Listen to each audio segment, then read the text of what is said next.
एथिरे जब देखिबा जे किछि दिन जो सुना रूपा बढ़ु नथिला गोटे स्टेबलाइज हेतला कोन पई बढ़िला एथिरे आपण देखंतु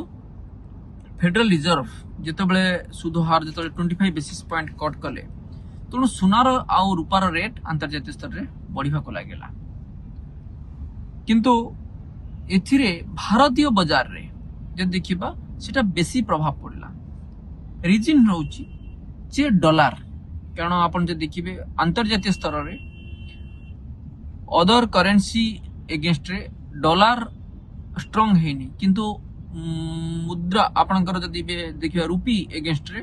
आपणकर डॉलर स्ट्रांग हेछि तेणु सिथि पई आमे जो सुना किणुचे सेटा अधिका प्राइस रे आमे किणुचे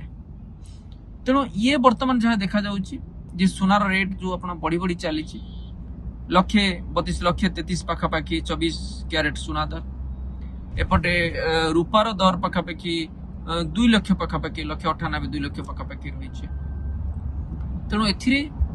मेजर आगु को भी जहाँ देखा जाउची जे सुनार आ रूपार दर पाखापाखि नेक्स्ट 6 मास पर्यंत बढ़ियो बोली जहाँ आशा करा जाउची मे बी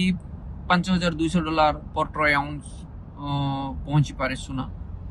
सिटी आपण भावନ୍ତୁ 150,000 पाखापाखि पहुंची जाए पारे जहाँ आकलन करा जाउची।